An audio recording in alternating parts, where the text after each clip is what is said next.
literally is a quick live. Hey girl, hey. Thanks for hopping in. Yeah, I just wanted to do like a quick live. I'm gonna log off at 7 because I posted like 3 videos. I was actually talking about, I'm sort of hyper focusing on consciousness and auditory form, auditory consciousness, and basically where I'm trying to direct people, even more like, basically what I'm trying to direct people, maybe that's too much is to this concept of extraterrestrials, and could the voice in your head, your internal monologue, could it actually be a life form? So I've been talking about it on the podcast, I've been talking about it on the videos, and I really want people to like rethink the concept of extraterrestrials, right? Because we keep thinking that an extraterrestrial entity would like be a humanoid, right? But it doesn't necessarily have to be that case. In fact, I want people thinking more in terms of multidimensional as opposed to, or interdimensional as opposed to extraterrestrial, right? Extraterrestrial meaning from like another land. But if you say something is from another land or from another planet, you're still staying in this dimension. But if you start to think in terms of multi-dimensional or interdimensional, then you start to think about, could entities exist in forms that we wouldn't even be able to like conceptualize or even think about. My podcast is called Your One Black Friend. The most recent episode is like, it says, I think it's titled Stop Working So Hard / Is Sound Conscious. But thank you. I like my shirt. I designed it myself. It says girl power. She's holding a paddle. But so I want people to start conceptualizing and thinking of extraterrestrials in terms of more multidimensional, right? That's kind of where I've been going. So I've been kind of hyper focused on that because we all, or for the most, like most of us, have this internal monologue, this voice in our head that's literally like terrifying and terrorizing us on a daily basis. So what is this? I don't think a lot of people have. It could be a non-local consciousness. Yeah, that's what I'm kind of getting at. Like, could it be from another dimension? Could our mind itself be a dimension, right? In which, like, let's say that we're sort of like tapping into, right? So these are the ideas that I sort of want to discuss. And I don't know if they're maybe too heavy or too deep for maybe short form videos. I guess is why I hopped on the live, but it's certainly worth discussing. What do you think about we have gifts? Our purpose is to develop them and give them away. I mean, my theory is that, it's not even a theory, this is what I say. I say that the world is kind of effed up, and as long as I exist in it, I will do everything in my power to make it more beautiful than I found it. So if you have a gift, then it's absolutely your responsibility, in my opinion. I'm not telling you what to do, but in my opinion, if you have a gift, it's absolutely your responsibility to add beauty to the world and make it a better place. Like, leave the world better than you found it. And if everybody sort of took on this mantra or this sort of drive, the world would be a better place. But we are in the world, so we do have the power and the ability to make it a better place. So let's do it. What do I do for a living? I'm an artist. You can buy one of my shirts on my website, jolieartist.com. And this is also one of my paintings. I haven't posted it on the website yet, but eventually I will work on prints, and I'm in the process of putting out a book as well. We're basically going to take all of the discussions that I've had on the TikTok channel and put it in book form, and then try to sell that. So that is what I do for a living. Yeah. But I mean, just because I'm an artist doesn't mean I don't find these concepts or shouldn't find these concepts interesting. I've always been interested in sci-fi and philosophy and just creative thinking and creative ideas. So yeah, I was really turned on by the idea of sound as consciousness. Yeah, like honestly, think about it. Because if you think about, hey, thank you, Zan, appreciate you. If you think about the fact that, so in the podcast, the most recent episode of Your One Black Friend podcast, I spoke about, I used the Bible, the biblical story. I'm not religious. Most people know I'm not religious, but I tend to view like the Bible as mythology, and no offense to people who are Christian, I don't mean that to be offensive, but I just always, like, I grew up with like Greek mythology and African mythology. They're all gods, so to me they fall under the line of mythology. And so in the Bible, in the Genesis, if you pay attention, there is sound first before particle, before light, photon, right? I talked about this in the last live as well, which is on my YouTube channel. But the first, yeah, somebody just said, yeah, the first thing before light, it was like in the beginning, it says in the beginning was the word, but it's actually in the beginning. If you look at the translation, a different translation, it says in the beginning was the sound, right? So if you are interested in quantum physics, or if you're a quantum physicist, you know that that's speaking of like sound. And then for those of you who are familiar with like string theory, they say if you go beyond like subatomic, particles, you have vibrating strings, which of course could be what is creating everything that we see. So a sound wave preceded the particle, the photonic particle that we see now. It's all light, right? But before light, there was sound. So I always found that concept interesting. And then I just took it like a step further, like, well, could an entity, an interdimensional entity, hi Frank, could an interdimensional entity, as opposed to an extraterrestrial, interdimensional? Because the reason why I'm making the separation is because when you say extraterrestrial, and they're still sort of in this dimension, right? They're still in 3D form, they're still particulate, they're still physical, right? But if you say interdimensional, then you start to think about like, okay, what does a fourth dimensional entity look like? What does a 5-dimensional entity look like? What does a 6, right? So once you start trying to conceptualize different dimensional beings, then it kind of changes your mindset as to what could aliens be, right? So that's what I've been kind of playing with for the last couple of weeks or so. I'm trying to share with you guys on here as well. Wind is generated by sound. Ooh, I like that. Jolie, I binged your podcast all week. Hey, thank you. I love doing the podcast because you kind of just sit and talk, right? So I've been trying to put the clips on TikTok. I don't know if it translates. We'll see. And it's actually the way I'm trying to do it is like I'll have the clips playing in the background and then I'm just kind of like being awkward. And the reason why I do that, guys, is I would rather just post a clip and leave it. But the way this whole app is set up, the way the algorithm is set up, it like, if you just post a clip and just leave it, if there's not like a human being in it, it just like suppresses your videos. And even the ones where I've kind of duetted myself and had the video in the background sort of playing, it still doesn't get pushed. So, but I want you guys to listen. I want you guys to listen to what I'm saying, because I want you guys to pick up what I'm putting down. Would you consider yourself spiritual? No. Tips on religious trauma. You gotta heal. I mean, there's only so much I could say on that. Heal and trust your instincts. Heal and trust your intuition. The thing about religion is that you get indoctrinated so young, and like there's still things that I'm unlearning, but it's a journey, but I think it's worth it. Let us intertwine our auras with the purpose of holy matrimony to spread our glorious love. Oh, that's beautiful, but no thank you. So I keep getting this weird thing from Apple talking about HomeKit setup. I don't know. I'm not buying a new phone, Apple, so stop. Do you believe in losing your gift if you're not using them? Well, it's a habit, isn't it, right? It's actually something where I do worry about it, but I guess it depends on how you perceive a gift, right?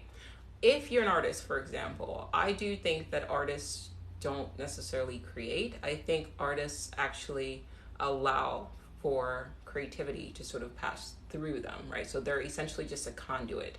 And that was something I had to develop recently. That's a mindset that I had to develop recently. When I was younger, I used to think like, I've got to paint. And so I would kind of struggle with my art. Like I would try to paint. And eventually I realized like, it's kind of weird, but what I told myself was that everything I'm going to paint already exists, right? Because the flow of time is an illusion. All of time is happening right now. So everything I'm going to paint already exists right now, right? So then I'm not really creating anything. I'm just like a sim, when you set your sim down to paint, right? When you set your sim down to paint and then you like have it, okay, well, the painting that your sim paints was already pre-programmed into the game. So your sim's not really painting anything.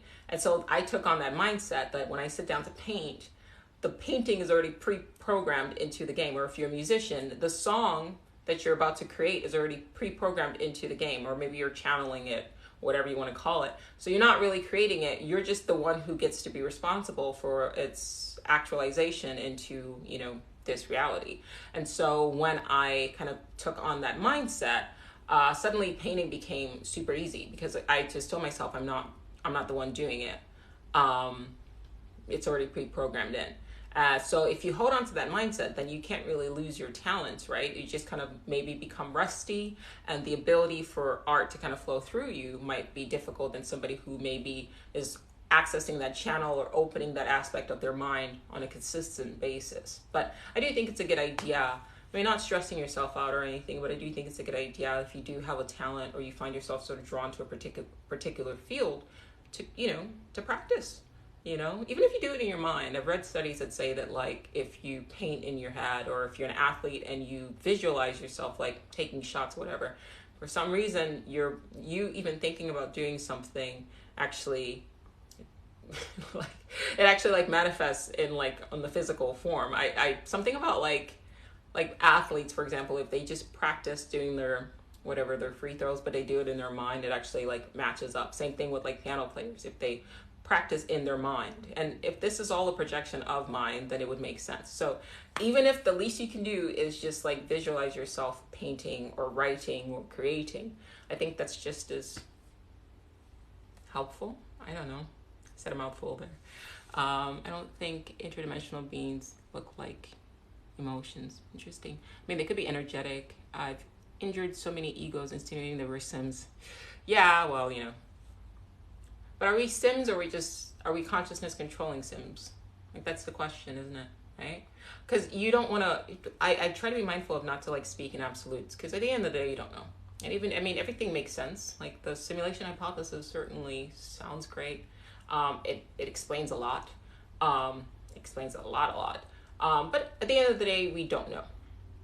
Right? We can only theorize. So I try to be mindful of not like projecting what is a theory or a supposition or an idea on people, because then you're just like arguing no reason, because nobody's really right. Like, you don't know until you like exit the simulation, I guess. Oh, thank you for the compliment. Why don't I consider myself spiritual? I think only because of the connotations that come with that, right? If you say I'm spiritual, then people sort of expect you to be this person that's like perfect all the time, or like light, love and light, right? Like, I talk about spiritual concepts, and sometimes I notice like in the comments, people expect me to be like this like guru who's like positive all the time. And I'm not. I'm actually the kind of person where I like to embrace both aspects of myself, right? Both dark and light, because that's who I am. Like, everybody is dual, right? So I don't like to identify with that, because as our present understanding of what spirituality is, it requires you to sort of take darker aspects of yourself and like suppress it. I have some villainous aspects of myself. Like, I'm not perfect. If we define perfection as what society sort of projects, which is impossible, I do try to be more balanced. So sometimes I'm very sweet, and sometimes I'm very kind, and sometimes I'm very open, and sometimes I'm not. Sometimes I'm an asshole. Sometimes I'm a dick. Sometimes I can be, you know, vindictive and controlling and a little petty. And I allow myself the freedom to do that. And I just feel like when you sort of take on this mantra of spiritual, you almost imprison yourself in a label. And, you know, labels, I don't like that. So I just try to like flow, you know what I mean? Like, I just try to flow. Hey, Frank, I don't believe I actually have emotions. I kind of reflect the emotions around me to seem human. That's interesting. Are we all? I mean, you could argue that we're all kind of doing that, because sometimes if you take a step back, like I've had this experience when I like microdose, like mushrooms, or I'll take like broccoli sprouts extract, I'll notice that I have this like bird's eye view of myself, and I'll notice that I'm just sort of going through the motions. I think that's called like derealization. But once again, it's another label, right? Like, they're just putting labels on things that they can't, explain. So when that happens, I do start to observe that how a lot of us are just sort of reacting in ways that we've been programmed to react in particular situations.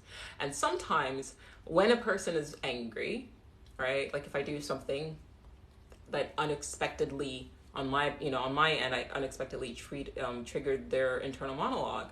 I watch them get angry. There's a temptation because they're angry that you should be angry too, because we're sort of programmed, right? When a person is yelling at you, like you've got to yell back. But as I've gotten older, I'm starting to learn like I don't have to suffer just because you're suffering. In fact, I've started to repeat this mantra in my head when I'm dealing with people who are like super reactive or whatever. I'll just watch them, and somebody might say this is like sociopathic, but I don't think so. I'll just watch them, and then in my head I'll just go like, suffer by yourself. Like I'm not gonna suffer just because you want to suffer. Like just because you want to raise your blood pressure, just because you want to get reactive, I'm not gonna suffer with you. So then I just watch. But present society might put whatever label that they want on that, like I'm unemotional, but it's like, no, I'm not. I'm not gonna just react because you're reacting, and now like my energy, like I've lost my peace because you're tripping, right? Anyway, that's a long speech. Better to be labeled as an artist. Yeah, I mean, I guess if I'm gonna choose a label, artist is a pretty good label to have because you have a little bit more freedom in that regard. Right? If you just do like wild shit, people just go, oh, you're an artist, like that's fine. So that is the only reason why I started painting. This between you and I. Actually, don't even like painting. I just paint so I can get away with shit. Just kidding. All right. Is that painting behind you the one you were talking about on your latest podcast? Maybe. What was I saying about it on the latest podcast? Thank you for listening to the podcast, by the way, which is it. I appreciate you. I constantly seem superhuman. Oh, thank you. I don't know how to respond to that, but that's very sweet. Thank you. You and your husband have the same belief system. I think so. I think broccoli sprout extract. I think that when we first met, we didn't. But I think when you spend time with a person and you have discussions, it's about like sharing, ideologies. And hopefully they meet you in the middle. I'm not saying that he subscribes to everything that I subscribe to. He certainly does not subscribe to the idea that we're in a simulation. And sometimes I have these sort of ideas that to him seem a bit like intense. But his job is to ground me while I'm up in the air. So I think it works. Thanks, Eric. Eric's my bestie today. Thank you. So like his job is to ground me because sometimes I kind of go, get a little too, up in the sky. You were saying you had to get a little melancholy to do it. Yes. It wasn't this piece, and it was actually not a painting. It was writing. I was realizing that, so this person just commented, Witchy just commented about how I said that I needed to sort of take a step back. I talked about this on the podcast. I stopped microdosing mushrooms and broccoli sprouts extract, sulforaphane, but it's broccoli sprouts extract. You can find it anywhere. But I stopped doing that because it was keeping me here. Like I was super zen and super chill, and but I couldn't create. So I feel like in order to create, you sort of have to be in a particular like level. I don't know why, but that's been my experience. And some artists get lost in that melancholy, and that's how I talked about that in one of my videos. They get a bit depressed, they get sort of anxious, whatever. I feel like if think of creativity as a deep dark pool, if you can just kind of like tap into it and then get the fuck out, right? Like, and if you know how to get out, and I know how to get out because I microdose and I do broccoli sprouts and I meditate, so I know how to get out. I don't exist in that depth because then you drown in depression, you drown in anxiety. So I had to kind of cut back on the microdosing and the broccoli sprouts so that I could create.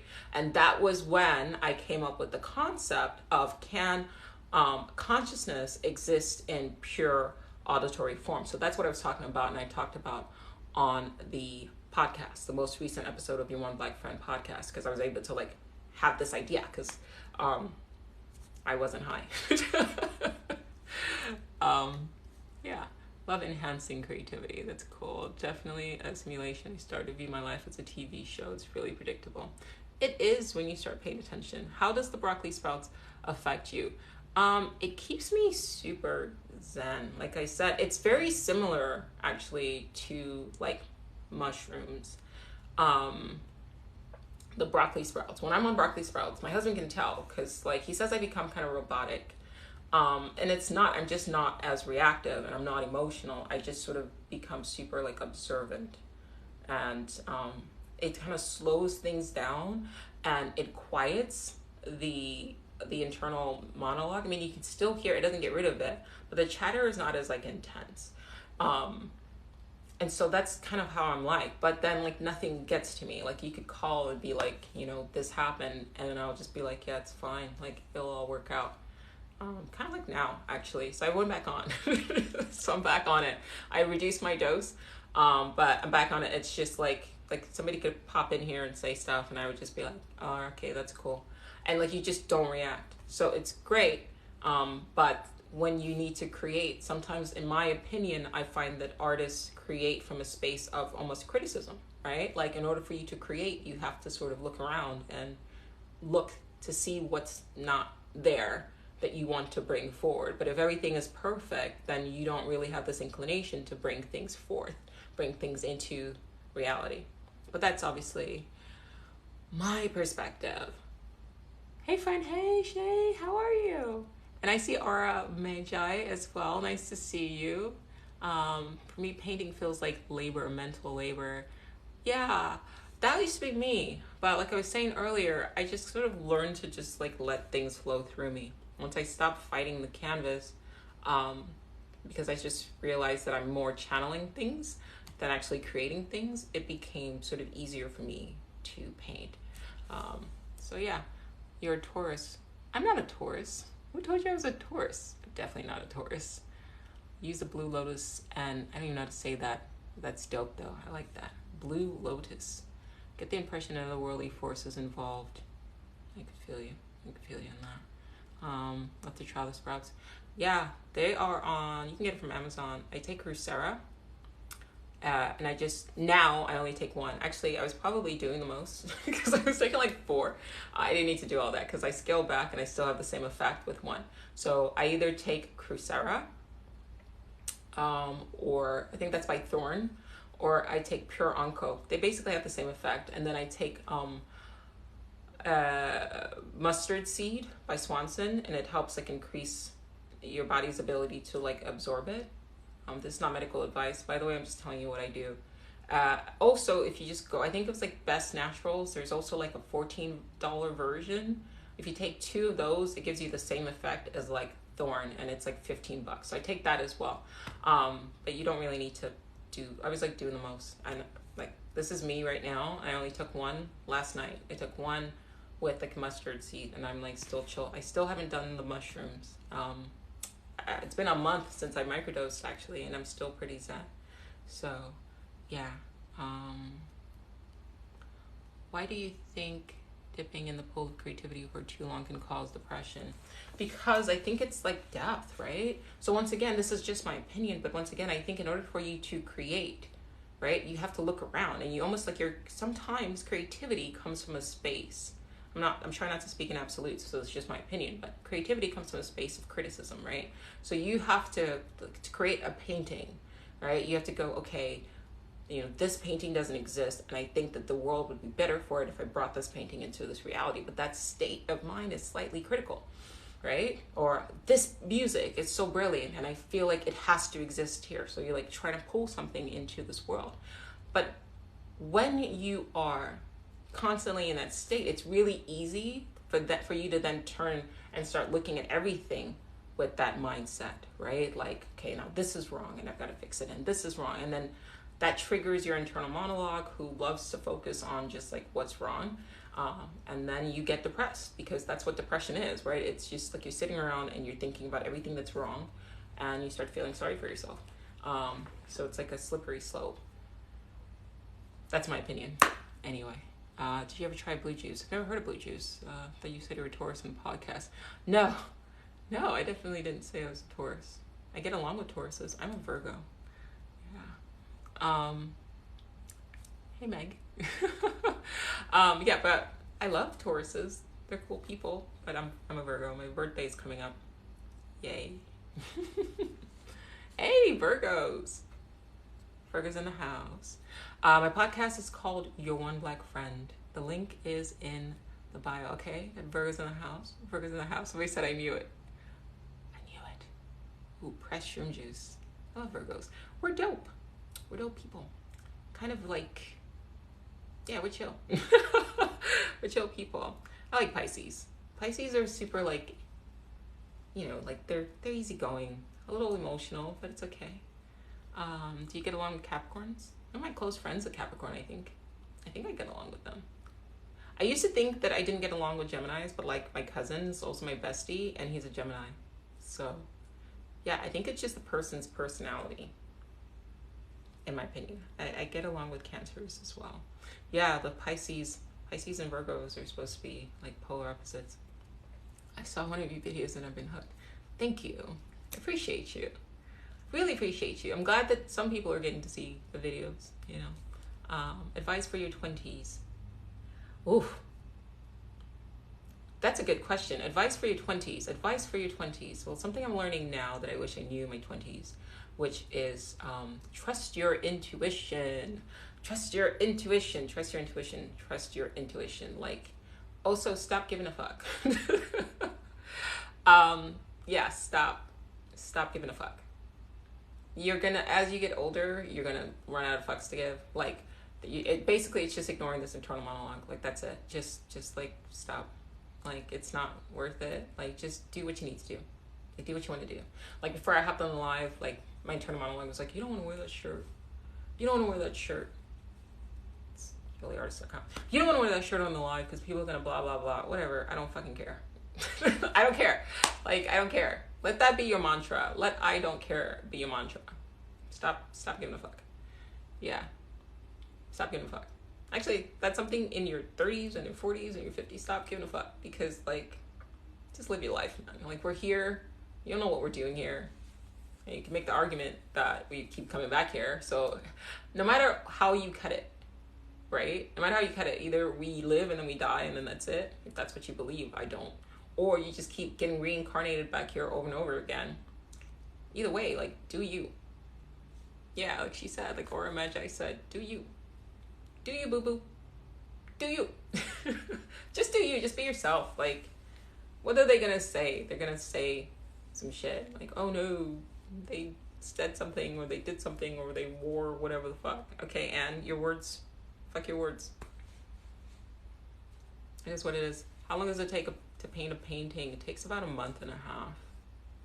Do you think our consciousness shifts to another dimension when we pass? Yeah, I don't think consciousness dies. I think our consciousness shifts to another dimension when we sleep. Like, I think it happens every night. I should talk about that in one of my videos. This lifetime is definitely my karmic debt. Oh no, are you okay? That's harsh. I hope you're okay. Can you talk about your journey into spirituality? My journey into spirituality, I don't know. I think I just sort of like trusted my intuition, like I've been saying, you know what I mean? Like, just trusting that voice, you know, challenging everything. And like I said, I wouldn't say that I'm spiritual. I just try to go against like everything I've been programmed with, you know, from childhood, and just find my own answers. So I don't know if you would say that it's, you know, journey into spirituality, or it's just a journey into self-discovery. You know what I mean? Hey, Mimi. Hey, I am. Had a weird thing happen last night. I heard whispers through my throat, not my voice. You're the second person to say that to me. You're the second person to say that to me, Aura Magi. So, Rick in our Telegram group sent me a voice note and said like something very similar happened to him as well. That is interesting. You're certainly not alone. I've never heard that experience before, but somebody else had like messaged me saying that happened. That's intense. I wonder what's going on. Nadi, you recommended the Untethered Soul and I tell you it was amazing. Thank you. You're very welcome. You're very welcome. It's a great read, for sure. Certainly helped give me like peace of mind at the time. And to identify that it's the left brain that generates, you know, the intrusive, invasive thoughts. I know I've been sort of like deep diving into it.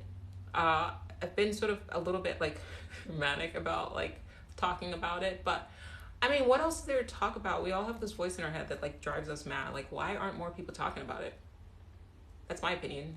More people should be talking about it. Yeah, I do. I have a Telegram group. I don't advertise it as much. It's kind of small. It's only like, I think we're up to like 100 people now. Because I don't want like too many people in there. Like, I want people to actually like talk to each other, and like get to know each other. So, but it's there. The link is in the bio.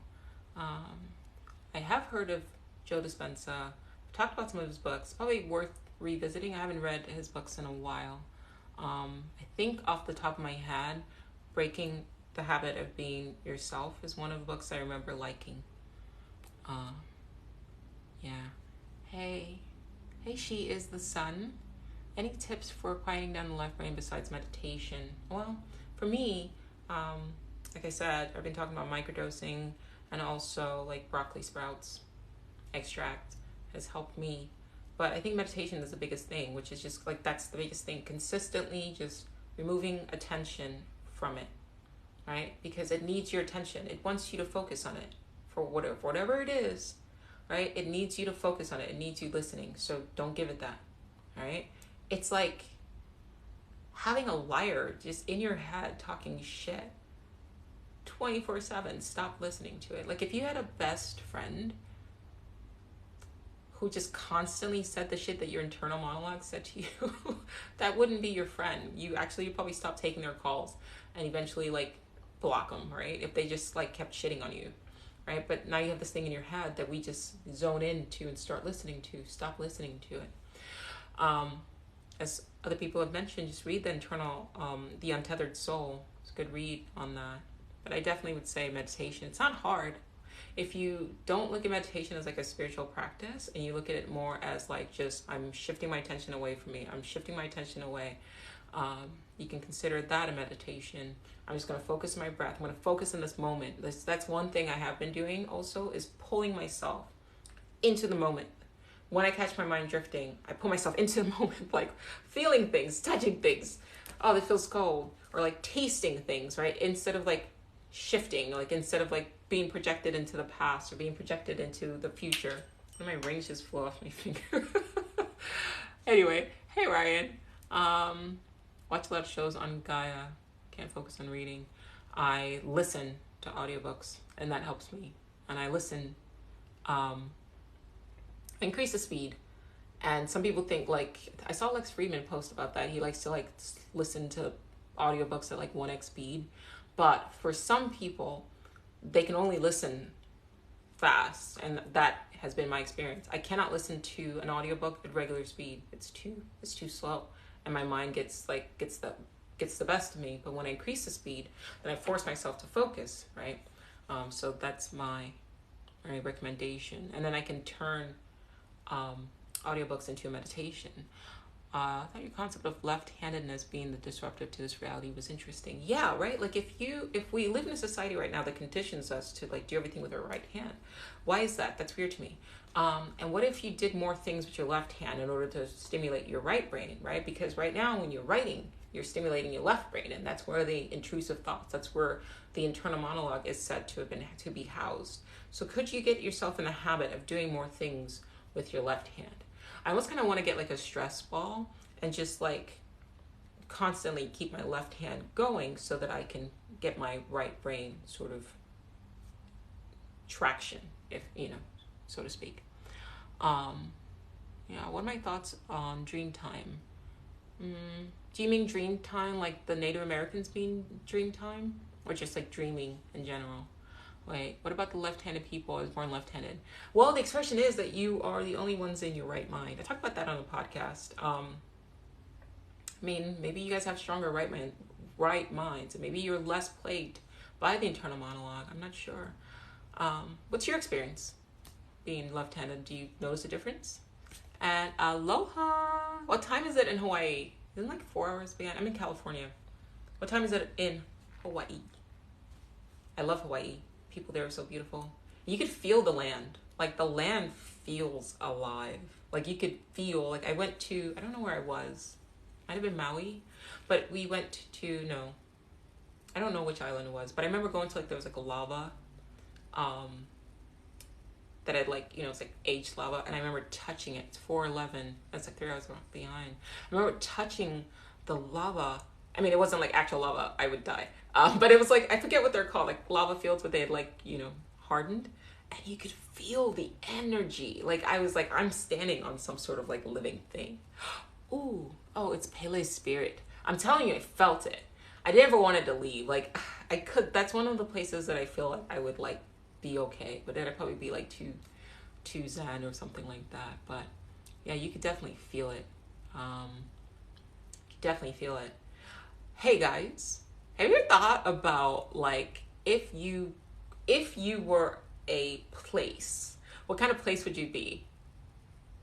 I'm gonna say that again. Somebody said our land is spiritual too. It is. I feel you. Like I feel it, but I never felt it intensely as I did in Hawaii. But if you were, not like a country. If you were a place, I mean, I guess you would be neutral. But okay, so the reason I'm asking this is because I watched, I watched Sandman on Netflix. They're doing a terrible job promoting it because I didn't even know it'd come out. But it like popped up when I was like looking for like something to kill time. And I'm not gonna spoil it, but it's really good. I thought it was really good. And like one of the last episodes of the season, there was a character who turns out to be a place. Like they were the personification, like a physical embodiment. Yeah. They were the physical embodiment of a place. And I was like, oh, that's such a cool concept. What kind of place would you be? Like, have you thought about it? Like, I was like, I think I would be like, I would definitely be like an alien land, right? Like I would have like purple cacti, right? And like random flowers with like multiple like petals. But there would also be, I talked about this on the podcast, there would also be like microscopic black holes just everywhere. Like, I don't know. And there'd be fairies and shit and elves. Like, right? And then like, I don't think I'd have any storms. Maybe, okay, it would probably rain a lot. I would be like Hawaii, but like if Hawaii was like alien, I think that'd be dope, right? Yeah, like what, do you ever think about that? Like I thought about it like, wow, like, and then I asked like, what would Earth be like if Earth was a person?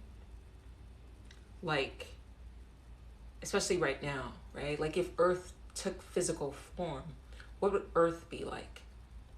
It's like fun kind of ideas to sort of like, somebody mentioned that they're writers, so they came for inspiration. But that's something to think about. It's a different way to like perceive.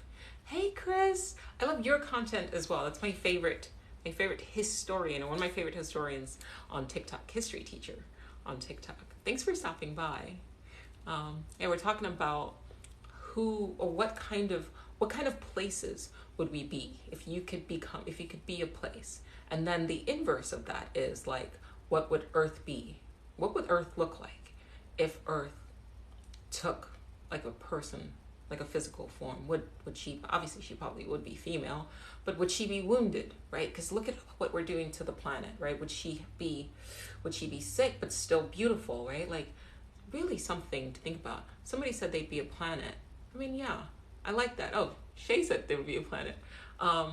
So then what would the planet Earth look like? Like think about it. How we have damaged this planet, but it's still beautiful in a way. Could somebody paint this? I mean, I guess I'm an artist. I guess I could paint it, painter. But yeah. And then Mars embodied, what would that be? Should be beautiful with deep scars. Aw, yeah. We are a reflection of Earth. Yeah.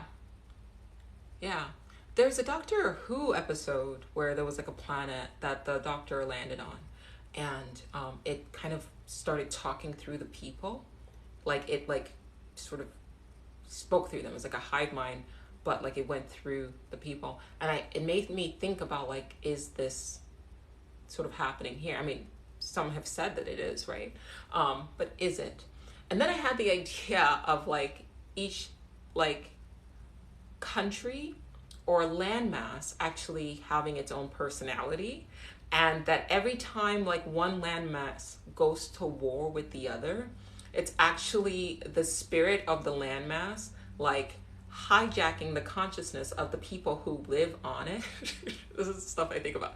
It's a spirit of the landmass hijacking the consciousness of the people who live in them, or on them rather, and like moving them to war because like, I don't know, maybe like one landmass, like the spirit of one landmass had like issue with the other, and so then they move us like SimCity kind of. But they move us like pieces or whatever, like chess pieces, and it's the spirit of each landmass that kind of controls the bodies that exist on their form, like exists on them, that live on them. Stuff to think about, isn't it? Maybe all the floods are Earth crying. Maybe. And also like the climate change, right, is, you know, with like the fever trying to sort of burn us out in a way, because maybe we're doing the most, and it's like saying, all right, you guys should probably chill a bit, and here's a fever.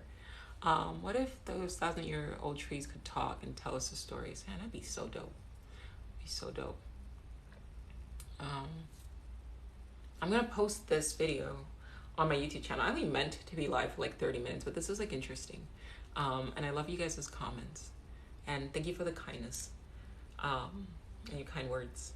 But yeah, it's certainly interesting to think about at the very least. Definitely, I feel like the solid earth would just for us to live here, but we take it for granted. Yeah, I can see that. Oh, I'll be water again. I mean, we are kind of water. I had this weird idea, and now I forgot it. Dang it. I'll try to remember. Never mind. It was a good idea, though. It was a wild concept. I mean, I'll remember. My mother has always said that the trees... it was about trees. Would you guys like to be a tree?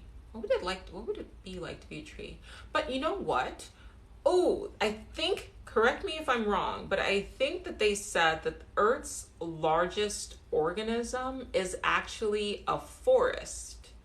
Earth's largest organism is actually a forest. So we think of this tree, I think it's in California, but I could be completely wrong. But we think of a tree, like we like to think of a tree as like an individual thing, but what they're saying, it's a collective, it's a community, but it's like one mind. What do you guys think of that? I think it's in the rainforest.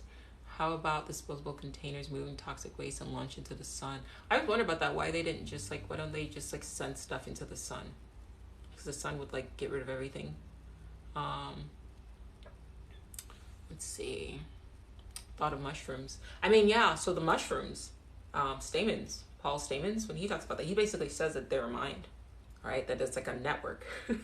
It's like an mycology, right? Mycology mushroom network. But it's, you know, if you think about it, like mushrooms look like little trees. So maybe on a macro level, trees do the same thing. It's like we see one tree. Because sometimes like I'll look at a tree, like I'll drive by a tree and I'll think, man, that must suck just like be staying in one place, you know, forever. But then that's my limitation. That's my mindset that's limiting me, because I'm seeing the tree as an individual. But if the tree is a collective, then it's actually existing everywhere. Right? And that's just one aspect of it, which I guess then you could say the same applies to us, right? So we think that we're an individual. You think you are you and I am me and we're alone.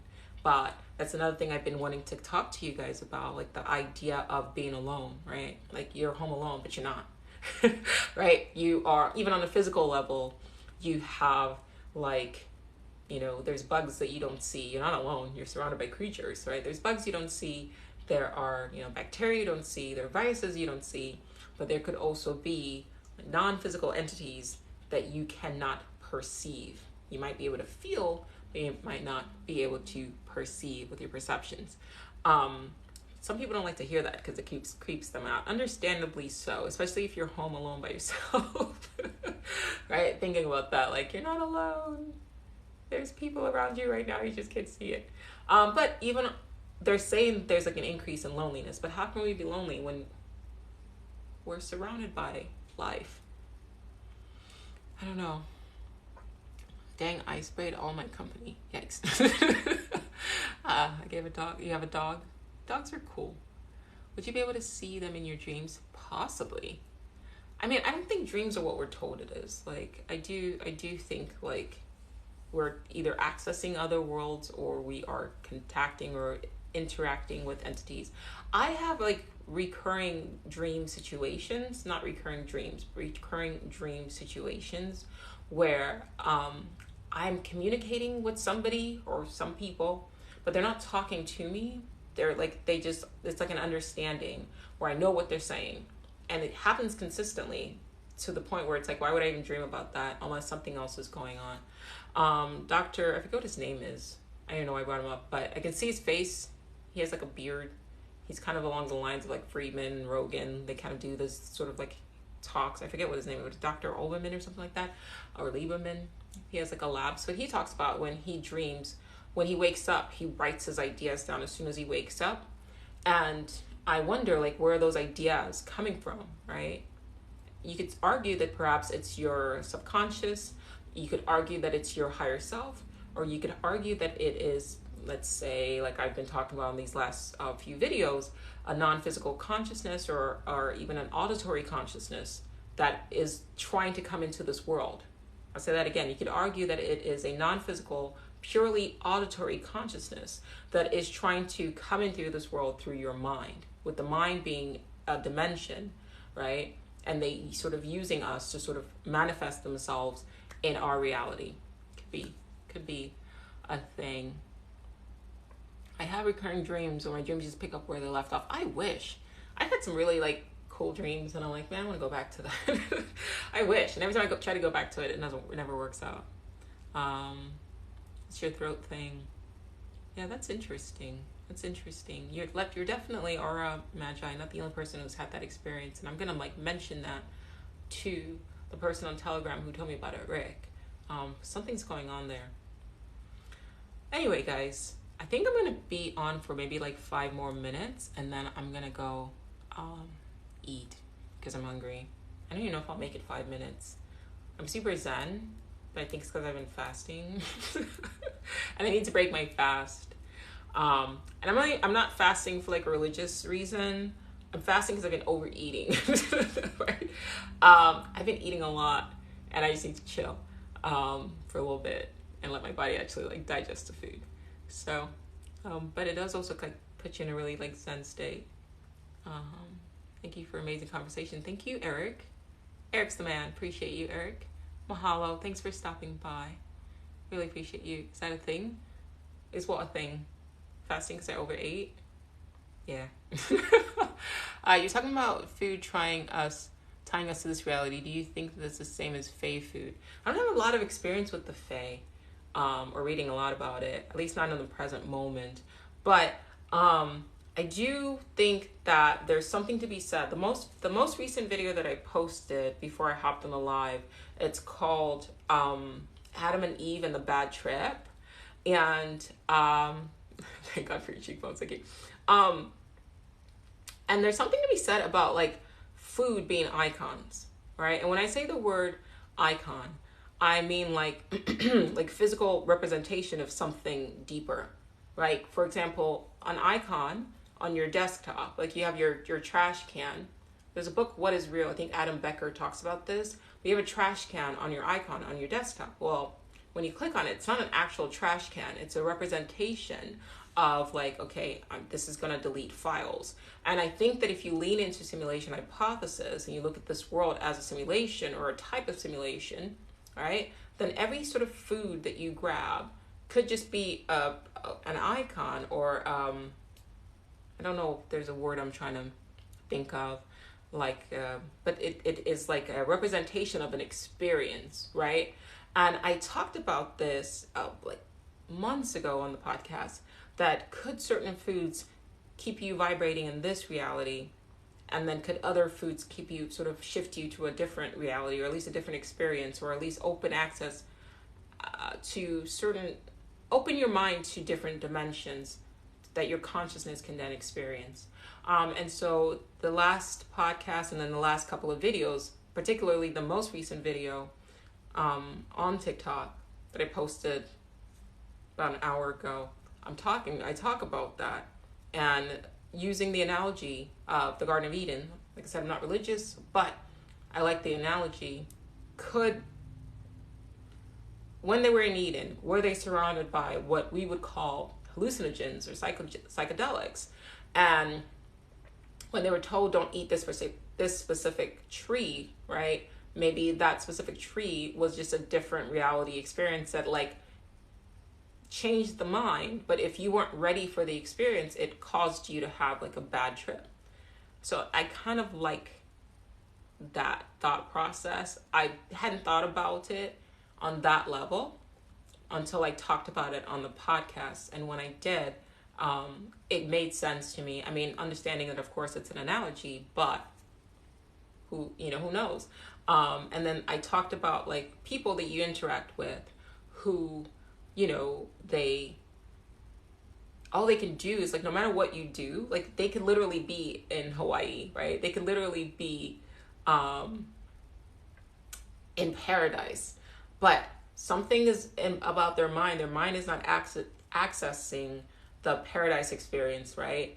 Based on whatever it is that they're consuming, who knows, right? So they could literally be in paradise and all they can see are the things that are wrong with it. And I drew parallels to Adam and Eve in paradise, and all they could see all of a sudden were things that were wrong with them and things that were wrong with their surroundings and with their situation. And maybe that's why they were actually, it's an analogy, right? But maybe that's why they were actually kicked out of Eden, because they couldn't exist in paradise, not even necessarily as a punishment. It just literally, no matter how beautiful it was, their minds had been forever changed. Like you guys probably know that person who, like, no matter what's going on, right, they could literally win the lottery and they'll still find something to complain about. That kind of thing, right? So that's kind of what I wanted to kind of talk about. Getting cast out of a garden is kind of feeling shifted out of a dimension, or like a bad trip, right? Like imagine like you start off having a good trip and you're like, yay, and then all of a sudden, boom, right? That could be like getting cast out of a garden. Just want like a different way, a different mindset, a different like perspective, a different perception of a story that we've heard over and over again, says, is it a bad trip or do we perceive it that way? I don't know. I've never had a bad trip, but I do like your question, right? But then what would cause you to perceive it as a bad trip, right? Is that you or is that the internal monologue, right? There's one thing that I sort of realized even this week.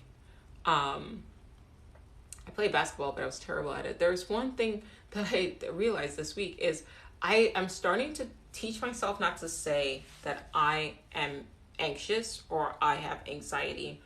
I am starting to separate myself from the internal monologue and to say my internal monologue has anxiety, my internal monologue has depression, because when you keep othering it, then you can detach from it and it becomes even more of a realization to you, the consciousness that that's not you. Because if you keep identifying with the behavior of something that's not you, then you sort of internalize its actions and behavior, right? But you want to continuously keep separating from them. So when you claim things, right?